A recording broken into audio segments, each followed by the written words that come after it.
우리나라, 그러니까 우리 말의 어원을 연구하는 분들이 있어요.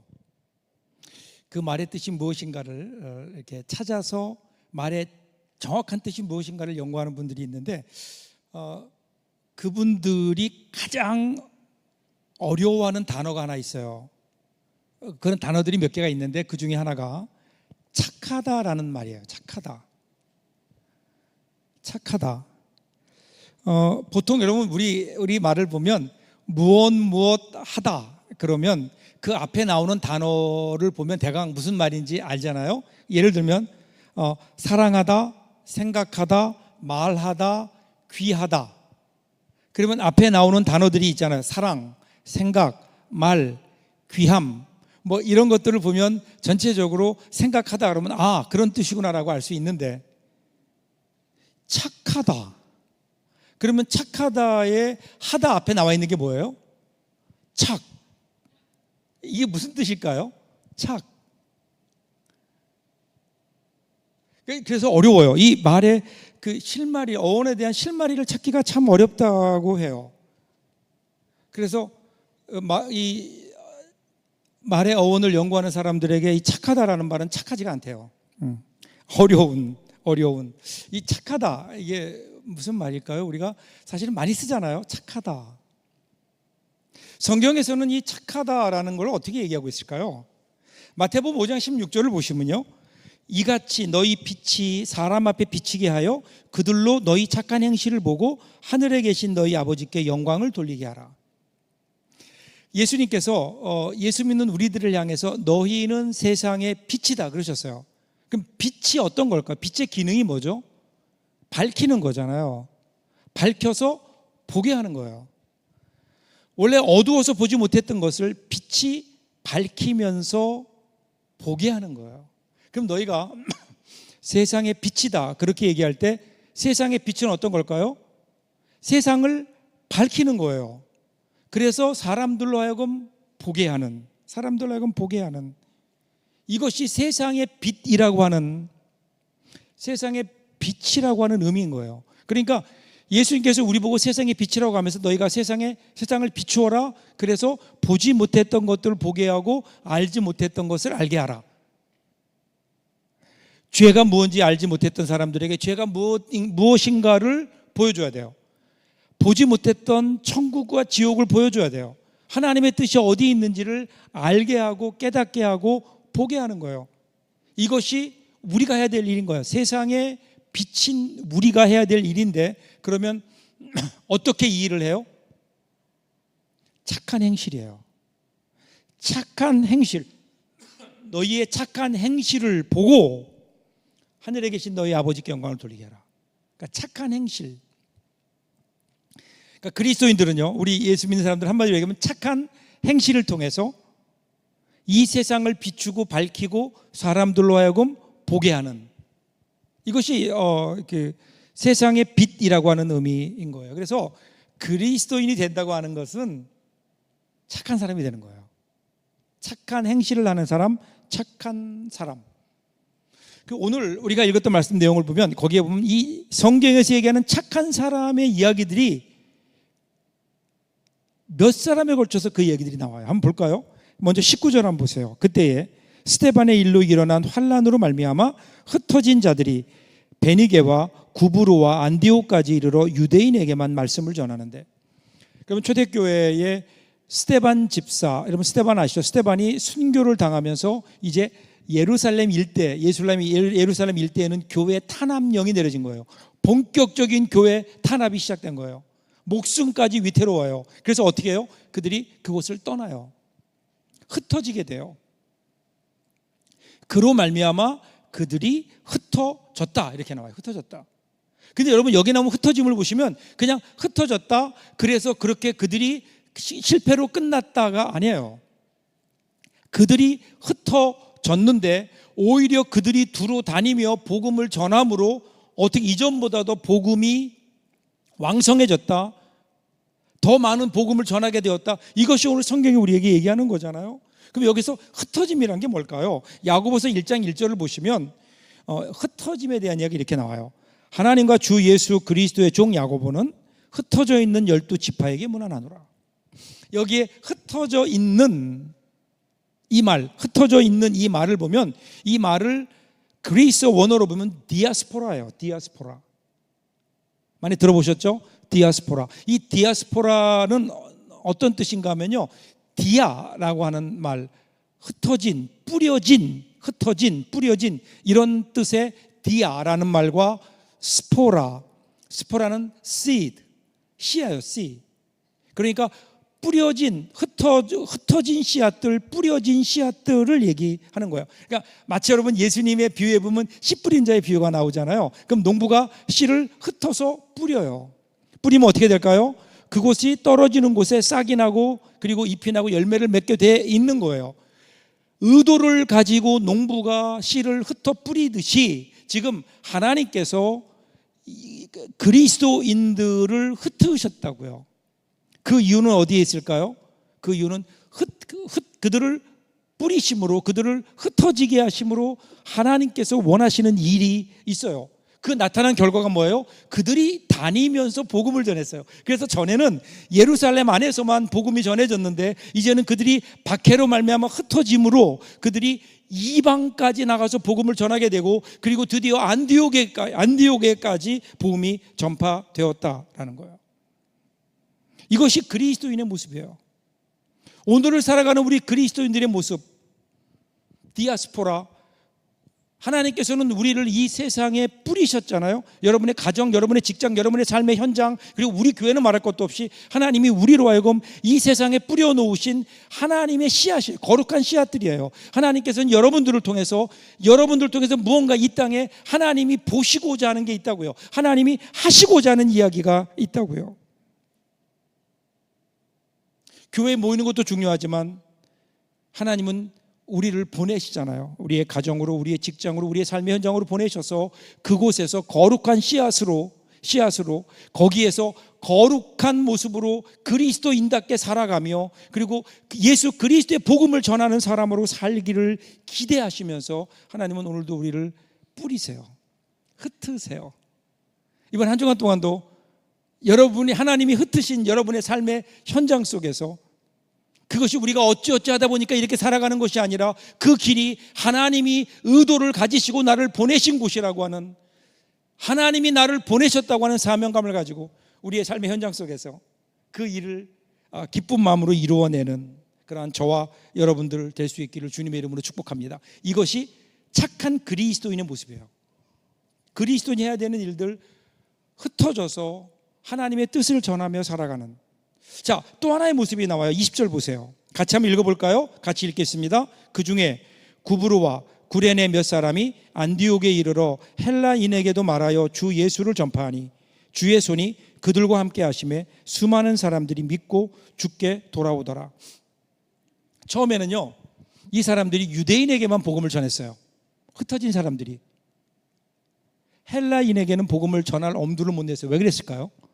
일단 두려웠을 거예요. 일단은 말도 안 통했을 거예요. 두 번째는 두려웠을 거예요. 왜 두려웠을까요? 여러분 생각해 보세요. 지금 이 사람들이 왜 지금 이 피난길에 있죠? 왜 그들이 흩어지게 됐죠? 복음 전하다가. 근데 여기에서도 만일에 우리가 복음을 전하는데 이방인에게, 헬라인에게 복음을 전하면 그 다음에 어떤 일이 일어날지 가늠할 수가 없는 거예요. 목숨까지 위태로울 수 있다고요. 그래서 이들이 복음 전하는데 주저했던 것 같아요. 대단히 두려워했던 것 같아요. 그래서 복음 전하지 못하고 있는데 어느 날 헬라파 유대인들이 와서 어떤 몇몇 무명의 사람들이 복음을 전하니까 거기서 역사가 일어나더라, 그 얘기예요. 사랑하는 여러분, 오늘 사실은 우리가 전도할 때 복음을 전해야 되는데, 그리스도인으로 살아가야 되는데 전도하지 못하는 가장 큰 이유가 뭘까요? 시간이 없다 그러기도 해요. 바쁘기도 하다 그래요. 또 어떤 분들은 그 요즘에 그렇게 전도해서 되겠냐고 그런 사람도 있어요. 그런데 가장 큰 이유가 뭔지 아세요? 전도하지 않는 가장 큰 이유? 두려움. 어떤 두려움일까요? 거절당할까 봐. 내가 복음을 전했는데 저 사람이 나를 거절할까 봐 미리 생각하고 전도를 안 한다는 거예요. 이게 가장 큰, 전도 안 하는 넘버원이에요. 여러분 생각해 보세요. 그렇지 않나요? 내가 복음을 전해야 되는데 저 사람이 내가 전하는 복음을 듣고 과연 복음을 받아들일까? 거절할 거야. 그러니까 쓸데없는데 힘 빼지 마. 이렇게 되는 거예요. 근데 여러분 그거 아세요? 하나님은 한 번도 우리에게 그 영혼을 구원해라 그렇게 말씀하신 적이 없어요. 우리가 무슨 수로 그 사람을 구원해요? 나도 구원하지 못하는데 다른 사람을 어떻게 구원해요? 하나님이 요구하시는, 예수님께서 명령하신 것은 하나예요. 뭐죠? 복음 전해. 여기까지예요.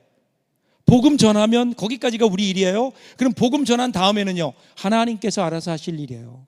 하나님께서. 오늘 이들이 복음을 전했다고요. 전했더니 어떤 일이 일어났어요? 하나님의 손이 그 가운데 임한 거예요. 하나님의 손이 함께 하셨다. 그래서 생각지 않았던 놀라운 헬라인들이, 비유대인들이 하나님께 돌아오는 놀라운 역사가 일어나고 안디옥 교회가 세워진 거라고요. 지난 2월에 저희 교회 선교 비전을 위해서 저와 우리 몇 분 장로님들이 비전 트립을 다녀왔어요. 캄보디아에. 저희가 선교하고 있는 지역에 다녀왔는데, 이번 비전 트립에서 저희가 매년 단기 선교 가잖아요. 올해도 이제 6월 달에 가게 되는데, 6월 달에 모집해서 12월 달에 가게 되는데, 단기 선교를 가는 그 초등학교가 있어요. 초등학교가 봉뚝 초등학교라는 곳이에요. 그런데 거기 계신 교장 선생님과 만나서 이야기를 할 기회가 있었는데, 그분이 우리를 너무 환대해 주시는 거예요. 그러면서 이번에 우리 서부교회가 와서 많이 도움을 주고 여러 가지 같이 일을 해줘서 윗사람에게 칭찬을 들었대요. 아주 잘했다고 칭찬을 들었다는 거예요. 너무 좋아하시는 거예요. 그래서 기회다 싶어서 제가 웃으면서 그랬어요. 우리가 누군지 아냐고. 그때 안 돼요. 우리가 누구냐 했더니 그리스도인, 뭐 교회에서 온 거 자기도 알고 있대요. 그래서 제가 또 다시 한번 물었어요. 그러면 우리가 왜 여기 와서 이 일을 하는지 아느냐고. 그랬더니 그냥 씩 웃어요. 안다는 거죠. 그래서 저도 씩 웃었어요. 이게 이심전심이에요. 말 안 해도 서로 아는 거예요. 그렇게 여기서 그렇구나, 거기까지만 하고 저는 저의 대화는 거기서 끝내려고 했어요. 그런데 푸놈펜에서 사역하고 있는 린나라고 하는 전도사님이 있어요. 캄보디아 분이에요. 여자분인데 이 전사님이 30대의 그 젊은 사역자예요. 이분이 이 대화에 끼어들었어요. 그러더니 뭐라고 얘기하냐면, 그 교장 선생님에게 그러면 우리가 아이들에게 예수를 가르쳐도 되겠습니까? 예수 이야기를 해도 되겠습니까? 그런데 그 순간 긴장이 흘렀어요. 순간 저도 긴장하고 장로님도 긴장하고. 왜냐하면 여러분, 캄보디아가 국교가 불교잖아요. 그리고 거기 우리가 있는 곳은 특별히 또 거기에는 이슬람들이 또 세력을 굉장히 세력이 강한 곳이거든요. 그런데 그 초등학교, 그래서 그 공립학교 초등학교에 가서 우리들이 가서 예수를 전한다, 수업 시간에 예수를 가르친다. 여러분 이게 보통 일이 아니거든요. 긴장하고, 이러다가 갑자기 분위기 좋았는데 교장 선생님 벌떡 일어나서 화내면서 다음부터 오지 말라고 이러면 이게 보통 일이 아닌데 긴장하고 있는데요, 이분이 잠깐 생각하더니 흔쾌하게 그러는 거예요. 그러라고. 예수에 대해서 가르쳐도 좋다고. 여러분 그때요, 저에게 정말 전율이 흘렀어요. 정말 감동이었어요. 회개했어요. 이 목사가 믿음이 없구나.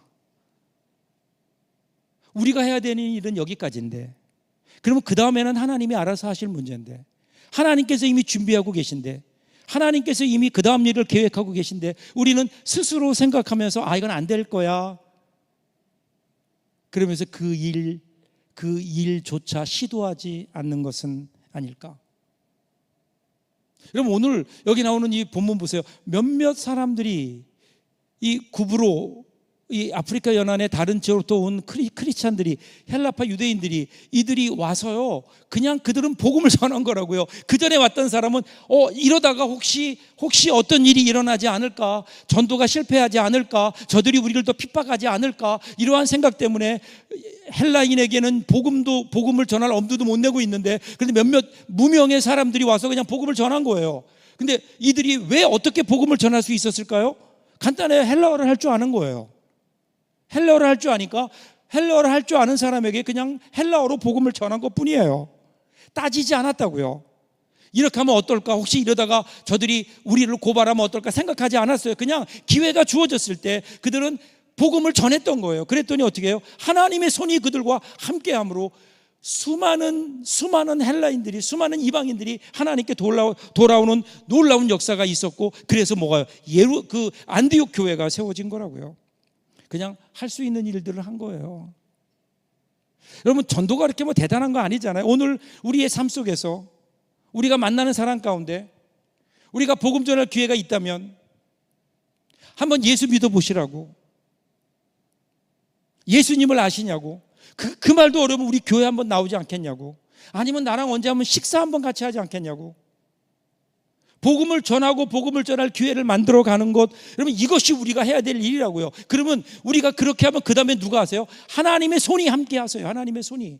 사랑하는 여러분, 우리가 신앙생활하면서 왜 하나님의 손이 우리 가운데 함께한다? 하나님이 우리를 강력하게 붙들어 주신다는 경험과 고백이 왜 우리에게, 그런 간증이 우리에게 없을까요? 그 이유는 간단해요. 우리가 하나님의 손이 되지 않기 때문에 그래요.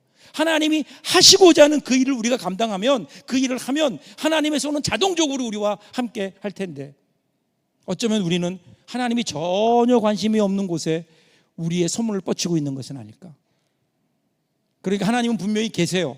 하나님은 살아 계세요. 근데 그분이 우리 삶에 간섭하지 않으시는 거예요. 내가 하나님이 하시고자 하는 그 일의 현장에 없기 때문은 아닐까. 착한 그리스도인이 누굴까요? 하나님의 손이 되는 거예요. 하나님이 손이 함께 하실 수 있도록 우리가 하나님의 손이 되는 거예요. 하나님이 원하시는 그 일을 하는 거라고요. 오늘 아무것도 아니었던 무명, 이름도 없어요. 바나바는 이름이나 있죠. 이름도 없어요. 이름도 없는 무명의 전도자들이 와서 헬라어로 복음을 전했더니, 그랬더니 하나님의 손이 그들과 함께하고, 그랬더니 그 일로 말미암아 안디옥 교회가 세워질 정도로 엄청난 부흥의 역사가 있었다. 오늘 이러한 하나님의 손이 함께하는 저와 여러분들 될 수 있기를 주님의 이름으로 축복합니다. 그리스도인의 모습이에요. 착한 그리스도인의 모습이에요. 얼마나 부흥이 됐는지 이 소문이 났어요. 이 소문이 어디까지 들리냐면 예루살렘 교회까지 들린 거예요. 그럼 한번 생각해 보세요. 예루살렘 교회가 이제 이 소문을 들었어요. 그러면 어떤 생각이 들까요? 교회가 세워졌어? 안디옥에? 근데 거기에 유대인이 아니라 이방인들도 있어? 비유대인들도 있어? 그러면 야, 이게 하나님의 역사가 이제는 이방인까지 가나? 이렇게 생각하는 사람도 있는가 하면, 다른 한편은 어떨까요? 근데 그게 제대로 된 거야? 그 사람들 제대로 하는 거 맞아? 한번 가봐야 되지 않아? 우리가 가서 한번 제대로 우리 눈으로 봐야 되지 않아? 자, 그럼 누굴 보낼까? 가장 믿을 수 있는 사람 바나바를 보낸 거예요. 그 바나바가 이 조사관으로 지금 그 안디옥에 내려온 거예요. 자, 22절, 23절 보세요. 예루살렘 교회가 이 사람의 소문을 듣고 바나바를 안디옥까지 보내니 그가 이르러 하나님의 은혜를 보고 기뻐하여 모든 사람에게 굳건한 마음으로 주와 함께 머물러 있으라 권하니. 이 바나바가 와서 안디옥 교회를 보니까 무엇이 보였다고요? 하나님의 은혜를 보고 기뻐했다. 이게 중요한 것 같아요. 여러분, 우리 이 안디옥 교회를 한번 보세요. 안디옥 교회는 지금 어떤 교회일까요? 금방 세워졌어요. 얼마 안 된 교회예요. 근데 지금 예루살렘 교회는 오래전에 세워졌잖아요. 그래서 나름대로 교회가 이제 규모를 가지고, 교회가 체계를 가지고 운영되고 있었다고요. 구제도 하고. 그런데 이 안디옥 교회는 이제 막 시작한 개척교회예요. 그러니까 바나바가 와서 봤을 때 얼마나 엉성했겠어요. 별 체계도 없었을 거라고요. 더군다나 거기에 있는 유대인들이 아니라 이방인도 있었거든요. 이방인들은 구약도 잘 몰라요. 하나님 말씀 잘 몰라, 율법도 잘 몰라요. 그러니까 그 모습을 보면 바나바의 마음속에 이런 마음도 있지 않았을까요? 야, 이게 과연 교회가 될까? 이게 너무 체계도 서 있는 것 같지도 않고, 뭔가 엉성하고, 거기다가 또 성경도, 구약 성경도 잘 모르고 율법도 모르고, 자, 과연 어떻게 될까? 걱정이 들 수도 있는데, 바나바는요, 여기에서 하나님의 은혜를 봐요. 하나님의 은혜를 보고 기뻐했다. 거기에 임하신 하나님의 은혜, 그 이방인까지 구원하시는 하나님의 그 은혜를 볼 줄 아는 열려진 눈이 그에게 있었다고요. 여러분, 우리가요, 이 은혜 그러면 은혜로 보았다 그러면 그냥 우리 생각에는 그냥 좋은 게 좋은 거니까 그냥 긍정적으로 보자, 이것을 은혜라고 생각하는 사람들이 많아요. 아니에요. 은혜는 그런 게 아니에요. 은혜는 옳고 그름을 분별하는 분별력으로부터 시작해요. 분명하게 분별해요. 그런데 이 분별력에 자기를 향한 분노, 다른 사람들을 향한 정죄, 자기 성찰의 부족, 이런 것들이 거기에 더해지면 그럼 어떻게 될까요? 정죄가 되고 판단이 되는 거예요. 자꾸만 눈에 보이는 잘못된 것들을 끄집어내고 그거를 판단하고 그리고 부정적으로 그걸 해석하기 시작하는 거예요. 그런데 반대로 그러한 분별력에 분명히 뭔가 부족함이 있어요. 그런데 분별력에 자기에 대한 이해, 타인을 향한 공감, 하나님의 사랑, 이것이 더해지면 어떻게 돼요? 은혜로 나가는 거예요. 이제 그게 은혜인 거예요. 그것이 십자가예요. 십자가. 여러분, 십자가를 보세요. 십자가에 왜 우리가 오늘 이 십자가를 바라보면 은혜라고 하죠? 여기에 예수님께서 십자가에 죽으셨다고요. 왜 죽으셨나요? 우리의 죄 때문이에요. 여러분, 하나님은요 한 번도 우리의 죄를 그냥 넘어가시지 않으세요. 그냥 그래 너 죄 졌어도 그냥 내가 봐줄게, 그러지 않으세요. 하나님은 죄에 대해서 분명하세요. 한 번도 죄를 그냥 넘어가신 적이 없으세요. 그래서 하나님이 인간의 몸을 입고 이 땅에 오셔서 대신 죽으실 정도로 하나님은 죄에 대해서만큼은 분명하세요. 옳고 그름을 분명히 분별하시는 거예요. 그런데 그렇게 해서 너희는 죄인이다라고 정죄하는 것이 아니라 대신 우리를 위해 죄를 끌어안고 십자가에 죽으심으로 우리에게 구원을 허락하시잖아요. 이게 은혜라고요. 이게 은혜. 그러니까 지금 바나바는요 분명히 그들에게 있는 여러 가지 부족함도 보았어요. 그런데 그 부족함이 아니라 그 부족함을 채우고도 남을 하나님의 은혜가 있음을 보았다고요. 여러분, 예수 믿는 사람들은 이 은혜를 볼 줄 아는 사람이어야 되지 않아요? 우리 눈에 보이는 우리 삶의 환경, 여러 가지 어려운 일들, 그것만 바라보면 우리는 낙심하는 거예요. 그런데 그 위에 임하시는 하나님의 은혜, 그 위에 부으시는 하나님의 함께 하시는 하나님의 은혜를 바라볼 때 그때 여러분 우리는 힘을 내는 거 아니에요? 하나님의 은혜를 좀 바라보세요. 우리가 부부간에도 서로 남편이 아내를 바라볼 때, 아내가 남편을 바라볼 때도 이 은혜로 바라볼 줄 알아야 돼요. 그러면 사랑할 수 있어요. 그죠? 그냥 내 눈으로 바라보면 마음에 안 들어요. 그런데 은혜의 눈으로 바라볼 때 여러분 거기에 임하는 하나님의 놀라운 그 복이 있지 않나요? 은혜. 그러면서 바나바가 뭐라고 얘기해요? 굳건한 마음으로 주와 함께 머물러 있으래요. 은혜를 떠나지 말래요. 왜 그럴까요? 우리가 은혜를 잘 잊어버려요. 우리가 은혜를 잘 잊어버리는 이유는 뭘까요? 은혜가 뭔지는 몰라요. 우리 예수 믿는 사람들이 가장 많이 쓰는 말인데 가장 우리들이 잘 모르는 게 은혜예요. 은혜가 뭐죠? 내가 받을 자격이 없는데 나한테 주어진 거예요. 이게 이해가 안 돼요. 우리는 한 번도 그런 은혜를 받은 적이 없어요. 많은 사람들이 어떻게 생각해요? 내가 이렇게 예수 믿게 된 것이 그 조건이 나에게 있다고 생각한다고요.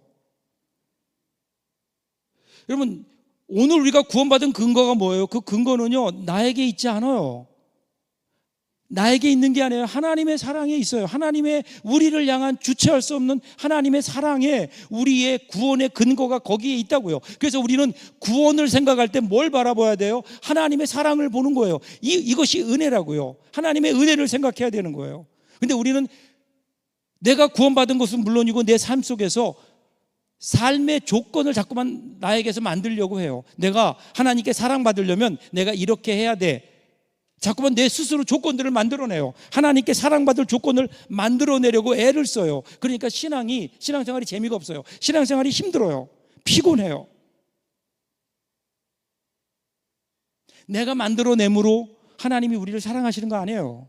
내가 무언가 착한 일을 함으로, 내가 무언가 선행을 함으로 내가 그것 때문에 구원받고 그것 때문에 하나님이 나를 복 주시는 게 아니라니까요. 은혜라고요. 은혜. 우리에게 그냥 주어지는 거예요. 우리에게 주어지는 거예요. 그래서 우리는 첫 번째 해야 되는 신앙의 첫 번째는 이 은혜를 아는 거예요. 그러면 어떻게 해야 돼요? 그 은혜를 인정하는 거예요. 은혜를 받아들이는 거예요. 은혜 앞에 아멘 하는 거예요.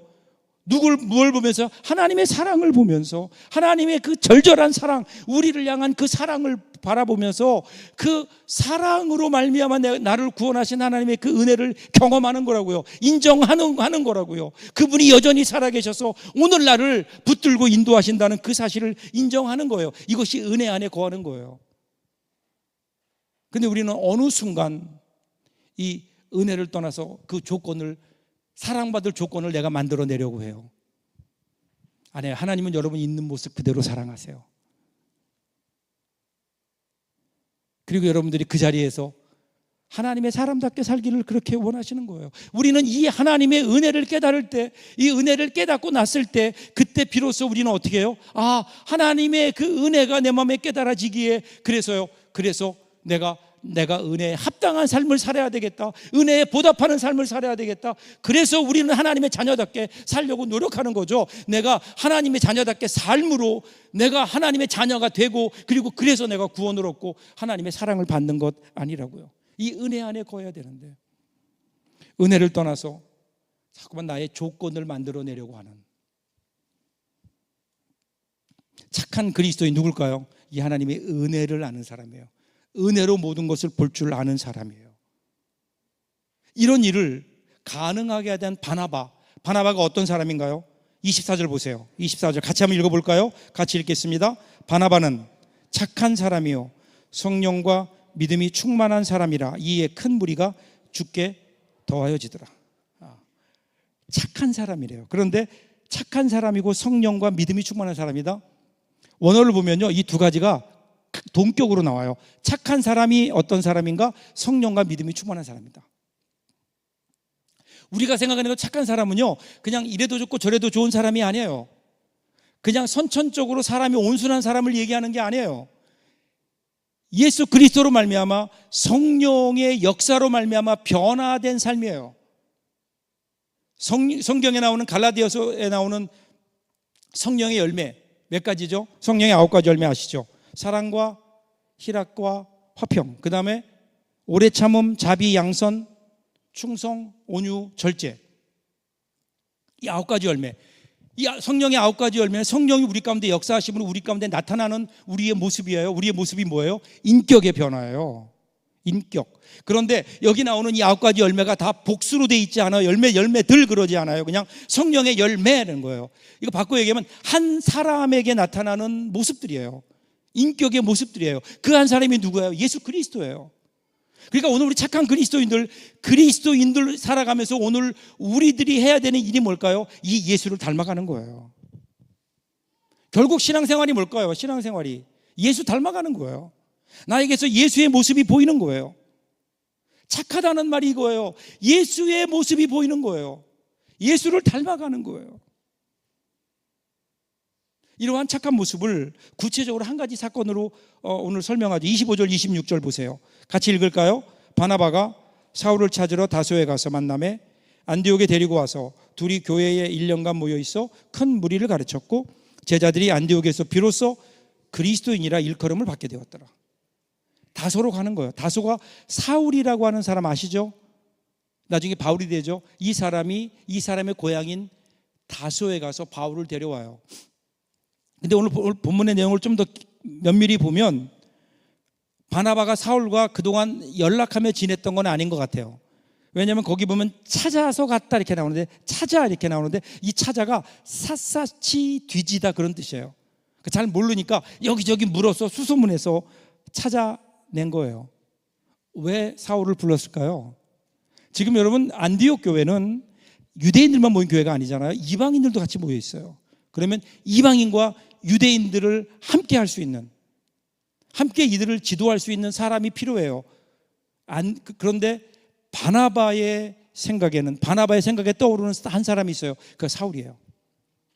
이미 하나님께서 그를 이방인을 위해 택하신 나의 그릇이라고 하나님께서 말씀하시기도 했고, 그의 배경을 보면 유대교는 물론이고 헬라 문화에도 정통하고 있는, 유대인들과 그리고 이방인들을 동시에 그들을 양육할 수 있는, 그들에게 하나님 말씀을 가르칠 수 있는 아주 최적의 사람이 그 사람이라고요. 그런데 그 사람이 지금 교회 공동체 안에 못 들어오고 있어요. 이유가 뭘까요? 핍박자였거든요.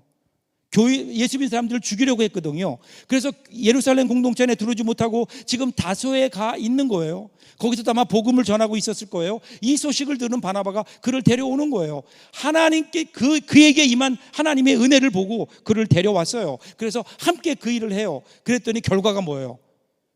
안디옥에 있는 사람들이 그리스도인이다라고 하는 별명을 얻게 된 거예요. 그리스도인, 이게 무슨 뜻이? 크리스찬, 이게 무슨 말일까요? 예수를 따라가는 사람, 좀 더 정확히 얘기하면 예수 닮은 사람. 예수의 모습이 보이기 시작해요. 사람들이 배워가는 거예요. 바나바와 사울을 통해서 예수 닮는 것을 배우는 거예요. 이것이 착한 그리스도인들인 거예요. 그럼 반대로 나쁜 착하지 않은 그리스도인도 있어요. 예수 닮지 않는 거예요. 여러분의 모습 보세요. 올 1년 동안 우리가 오래 신앙생활하면서 얼마나 여러분들이 예수를 닮아왔는가. 우리 올 한 해 동안 우리의 그 표가 나는 성장하는 그리스도인입니다. 성장한다는 게 뭐예요? 뭐가 성장하는 거예요? 내 안에 예수를 내가 얼마나 닮는가 하는 거예요. 내가 예수님을 얼마나 닮아가는가. 내 안에 나의 삶 속에 예수의 모습이 보이기 시작하는가. 작게라도 희미하게라도 예수의 모습이 나에게 보여지고 있는가. 이것이 여러분 성장하는 것 아닐까요? 어느 날 프랑스의 어느 화가에게 그의 친구들이 찾아왔어요. 그 화실 안에 많은 그림들이 있는데 그림을 보더니 그 중에 한 친구가 이렇게 물어요. 자네가 많은 그림을 그렸는데 이 그림이 좋은 그림인지 아닌지를 어떻게 우리가 판단할 수 있나? 그랬더니 그 화가가 대답해요. 나는 그림을 그린 후에 그것을 나무나 꽃 옆에 놓아본다네. 그래서 내 그림이 그것들과 잘 어울리면 제대로 된 거고 그렇지 않으면 잘못된 거지. 프랑스의 유명한 화가 샤갈의 일화예요. 이 샤갈은요, 자연과 가장 가까운 것, 자연과 어울리는 것이 가장 아름다운 작품이라고 얘기해요. 자, 그러면 오늘 내가 신앙이 좋은지 무엇을 할 수 있을까요? 예수님 옆에 누워보면 아는 거예요. 오늘 우리가 얼마나 내가 열심히 있느냐는 건 두 번째예요. 오늘 나의 삶의 모습을 보면, 내 모습을 보면 내가 얼마나 예수님과 닮아 있는가? 여러분, 우리나라 말 중에 아주 아름다운 말이 물들다라는 말이에요. 물들다라는 말이 뭐죠? 빛이 스미거나 옮아서 색깔이 변하다, 이런 뜻이에요. 사상, 행실, 버릇 따위를 닮아가다. 같이 있으니까 닮아가는 거예요. 물들어 가는 거예요. 말씀과 기도를 통해서 우리도 모르는 사이에 예수의 모습이 우리에게 물드는 거예요. 이 착한 그리스도인이에요. 오늘 주님이 우리를 부르신 이유가 여기 있다고요. 우리를 부르신 이유가 우리를 구원하시고 그리고 우리로 하여금 예수 닮은 사람으로 만들어 가시려고요. 거룩한 사람으로 만들어 가시려고요. 그래서 빌립보서 1장 16절 보세요. 너희 안에서 착한 일을 시작하신 이가 그리스도 예수의 날까지 이루실 줄을 우리는 확신하노라. 우리 가운데 착한 일을 시작하셨대요. 그 착한 일이 뭐예요? 우리를 구원하신 거예요. 그리고 우리로 하여금 예수 닮은 사람으로 주님이 우리를 만들어 가기를 원하시는 거예요. 그래서 오늘 우리의 삶의 신앙의 과정의 목표가 있다면 뭘까요? 예수 닮기 원합니다. 내 삶 속에 예수의 모습이 있어야죠. 그렇게 살다가 이 땅의 삶이 끝나고 우리가 주님 앞에 갔을 때, 그때 주님이 우리에게 이렇게 말씀하시면 우리는 잘한 거예요. 마태복음 25장 21절 보세요. 잘하였도다 착하고 충성된 종아, 내가 작은 일에 충성하였음에 내가 많은 것을 너에게 맡기리니 너의 주인의 즐거움에 참여할지어다. 얼마나 좋을까요? 나중에 하나님 앞에 갔을 때 착하고 충성된 종아, 그때쯤 우리는 얼마나 주님을 닮아 있을까요? 여러분, 신앙생활 몇 년 하셨어요? 얼마나 오랫동안 신앙생활 하셨어요?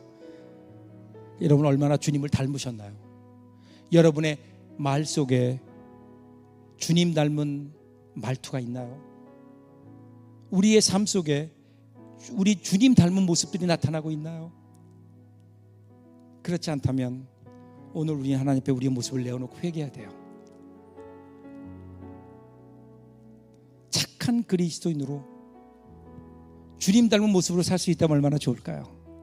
이번 한 주간도 그렇게 살아주십시오. 교회에서만이 아니에요. 가정에서, 직장에서, 여러분의 삶의 현장 속에서 예수 닮은 착한 그리스도인으로 그렇게 아름답게 삶을 살아내는, 그래서 우리 하나님의 손길이 함께하는 복된 한 주간 되시기를 주님의 이름으로 축복합니다. 기도하겠습니다.